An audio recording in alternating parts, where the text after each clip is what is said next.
अस्सलाम वालेकुम जी। तो उम्मीद करता हूँ आप सब खैरियत से होंगे, खुशबाश होंगे और फिटफाट होंगे। आज का हमारा मेरा बड़ा टॉपिक है क्लास 9 बुक फिज़िक्स का चैप्टर नंबर 2 जो हमारे पास है काइनेमेटिक्स। और आज का हमारे पास जो पोर्शन है वो हमारे पास है ये addition of vectors by graphical method, कि हम लोग वेक्टर्स को किस तरह से ग्राफिकली मेथड के ज़रिए जो है वो रिप्रेजेंट कर सकते हैं। और व्हाट इज़ रिजल्टेंट वेक्टर हमारे पास होता क्या है। तो इसको पढ़ने से पहले आपको ये स्टडी करना होगा आई गेस।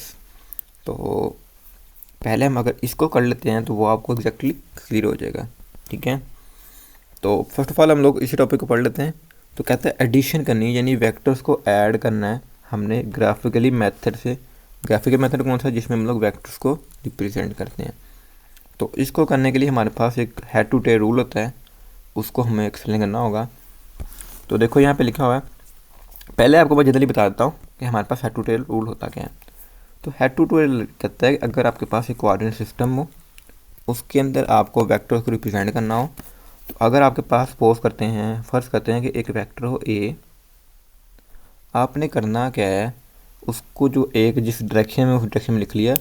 अब जो दूसरा वेक्टर होगा आपके पास, लाइक वेक्टर एक आपके पास ये वाला वेक्टर था बी, अगर आपने इसको ग्राफिकली ऐड करना है तो आप इस तरह से करेंगे कि पहले वेक्टर को आप पहले वेक्टर को लिखेंगे, ठीक है, और पहले वेक्टर के आप इसका थोड़ा सा हम लोग साइज डिक्रीज कर लें, ठीक है। मतलब जो दूसरा वेक्टर होगा उसकी जो टेल होगी, ये होती है टेल, ठीक है, और ये होता है हेड। ये चीज़ याद रख लें, उसकी टेल फर्स्ट वेक्टर के हेड के साथ जोड़ेंगे, ठीक है। मतलब जो दो वेक्टर जोड़ लिए, अगर तीनों तो तीनों इसी तरह से जोड़ लेने से हमने।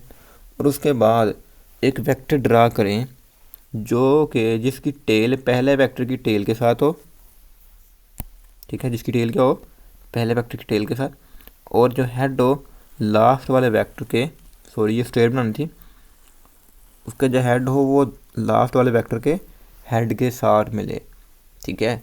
तो इस तरह से हम लोग जो है वो वेक्टर्स कर सकते हैं। अगर हमारे पास ये वेक्टर ए था और ये वेक्टर बी था, तो ये हमारे पास कहलाएगा वेक्टर आर, जिसे हम रिजल्टेंट वेक्टर कहते हैं। और रिजल्टेंट वेक्टर हमारे पास होता है आर बराबर होता है vector A plus vector B. इसी तरह से अगर वेक्टर सी होता तो वो भी शामिल होता, अगर वेक्टर डी होता तो वो भी शामिल यहाँ पर होना था, एंड सो ऑन चलता रहना था। बट जनरली हम लोग बात कर रहे हैं यहाँ पर वेक्टर ए और बी की। तो करना क्या है कि पहले वेक्टर के हेड के साथ दूसरे वेक्टर की टेल को जोड़ना है, और जिस तरह से वेक्टर है अपने डायरेक्शन को चेंज करना है, अपने उसी तरह सेट करना है।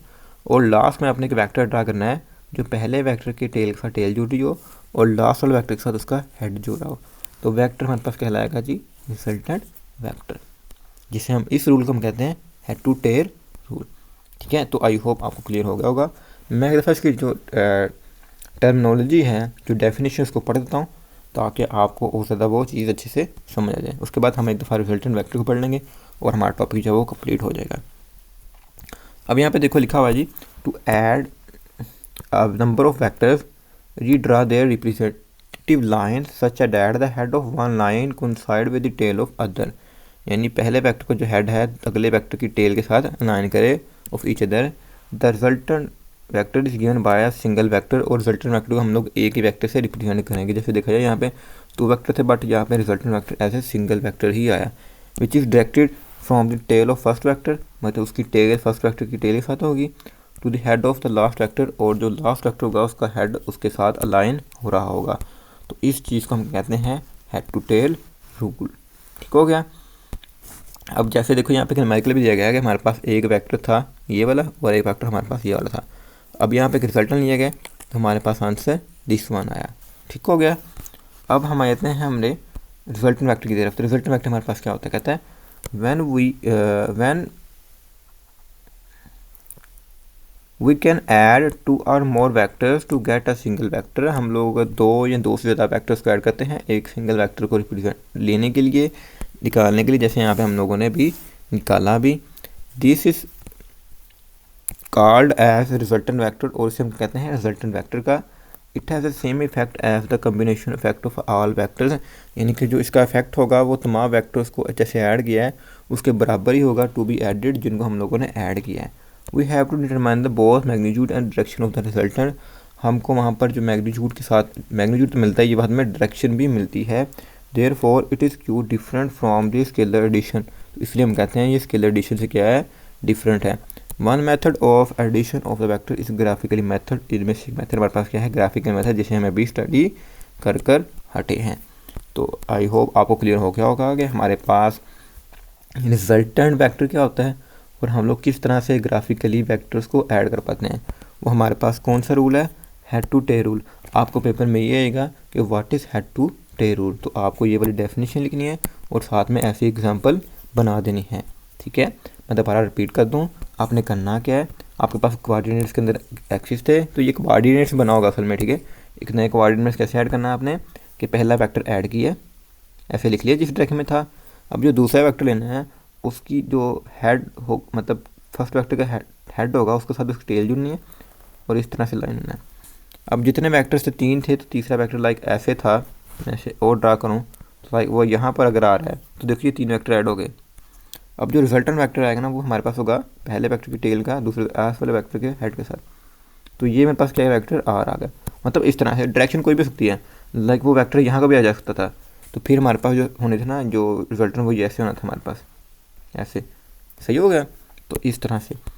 तो आई होप आपको ये लेक्चर समझ आ गया होगा। फिर भी किसी में क्वेश्चन हो, क्यूरी हो, कोई डाउट हो तो कमेंट सेक्शन में जाकर ज़रूर पूछेगा। हाँ, मैं एक चीज़ यहाँ पे ऐड कर दूँ कि जितना भी आपको भी पढ़ाया जा रहा है चैप्टर नंबर 2 जो है, ये सारा बेसिक है। मतलब बेसिक टर्म्स हैं, बेसिक कह सकते हैं वो, जैसे ABC है वैसे वोकैबुलरी सारी चीज़ें हैं। आपने ये नहीं कहना कि इसमें करने वाला क्या है, मतलब ये कहाँ पर इम्प्लीमेंट हो रहा है। तो ये बेसिक ABC है जो आगे आगे जाके आपकी सारी इम्प्लाई होनी है। तो इसलिए जो चीज़ें समझाई जा रही हैं उन्हें अच्छे से याद कर लें कि चीज़ें होती क्या हैं। ठीक है, जैसे हम कहते हैं कॉन्सोनेंट्स हैं, वोवल्स हैं। ठीक है, आपको सेंटेंस समझाया जाता है इंग्लिश के अंदर, वोकैबुलरी समझाई जाती है। जैसे इसमें नकरा है, इसमें मार्फ है, तो ये चीज़ें आपको समझाई जाती हैं। आप आगे जो पढ़ते हैं तब हम इसको इम्प्लाई करते हैं। तो इसी तरह जितनी भी चीज़ें हैं ये आगे जाके इम्प्लाई होनी है। अब ये टर्म्स हैं जो आपको समझनी होगी, ये होती क्या हैं। जैसे आप खाना बनाते हो तो आपको पता हो कि हमारे पास जो है टमाटर क्या है, अदरक कौन सा है, धनिया कौन सा है, तो ये चीज़ें पता होनी चाहिए ना आपको। चाय बनाने के लिए पत्ती पत्ता हो क्या होती है, दूध क्या होती है, ठीक हो गया, शक्कर क्या होती है, ये पता होना चाहिए आपको। इसी तरह से समझ लो फिजिक्स के अंदर ये बेसिक चीज़ें जो आपको अंडरस्टैंड करनी होगी कि वेक्टर्स क्या होते हैं, वेक्टर एडिशन क्या होती है, वेक्टर एडिशन कैसे करते हैं graphically, head to tail rule use करते हैं, इस तरह से। तो आई होप क्लियर हो गया होगा। फिर भी क्वेश्चन हो, कोई भी क्यूरी हो तो कमेंट सेक्शन में जाकर ज़रूर पूछेगा। और इसके अलावा आप इस वीडियो के बारे में अपनी फ़ीडबैक ज़रूर दीजिएगा। इससे क्या होता है कि नेक्स्ट जो बैच आता है उसके लिए हमें बेहतर तरीके से और बेहतर तरीके से परफॉर्म करने में हेल्प आउट मिलती है। तो आज के लिए इजाज़त दीजिए, अल्लाह हाफिज़।